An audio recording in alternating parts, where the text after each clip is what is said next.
ఆయన ఒక super star. వందల కోట్ల ఆస్తి, లక్షల మంది అభిమానులు. ఏం కోరినా సరే క్షణాల్లో ప్రత్యక్షమయ్యే పరపతి. కానీ ఆయన మాత్రం అన్నీ వదిలేసేసి సాదాసీదాగా ఏది ఒక మామూలు మధ్య తరగతి మనిషిలాగా ఆశ్రమంలో గడుపుతున్నారు. అసలు ఎవరా హీరో? ఆయనకు ఆశ్రమానికి వెళ్ళాల్సిన అవసరం ఏమొచ్చింది అని అంటారా? అసలే మన దగ్గర హీరోలంటే ఎలా ఉంటారు?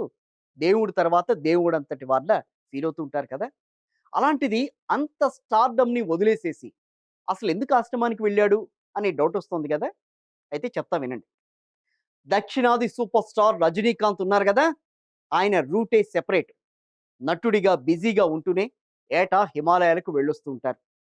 స్టార్డమ్‌ని పక్కన పెట్టేసేసి నిరాడంబరమైన జీవితాన్ని గడిపేందుకు, ఏకాంతవాసంలో ధ్యానంతో గడిపేందుకు ఇష్టపడుతూ ఉంటారు. తాజాగా ఆయన 'జైలర్ 2' షూటింగ్‌కు బ్రేక్ ఇచ్చి తన సన్నిహిత మిత్రులతో కలిసి రిషికేశ్ వెళ్లారు. అక్కడ స్వామి దయానంద ఆశ్రమాన్ని సందర్శించి ఆయనకు నివాళులర్పించారు. గంగా నది ఒడ్డున ధ్యానం చేశారు. గంగా హారతిలో పాల్గొన్నారు. అక్కడ పర్వత ప్రాంతాల్లో రజని సేదదీరుతున్న ఫోటోలు ఇప్పుడు అభిమానులకు కూడా షాక్ ఇస్తున్నాయి. సింపుల్‌గా రోడ్డు పక్కనే బ్రేక్‌ఫాస్ట్ చేస్తూ కనిపించారాయన. తెల్లటి దుస్తులు ధరించారు. స్థానికులతో ఆశ్రమంలో ముచ్చటిస్తూ కనిపించారు రజనీకాంత్.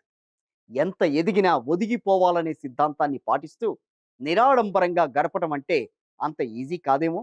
ఎంతైనా రజనీకాంత్ ఈజ్ గ్రేట్ కదా!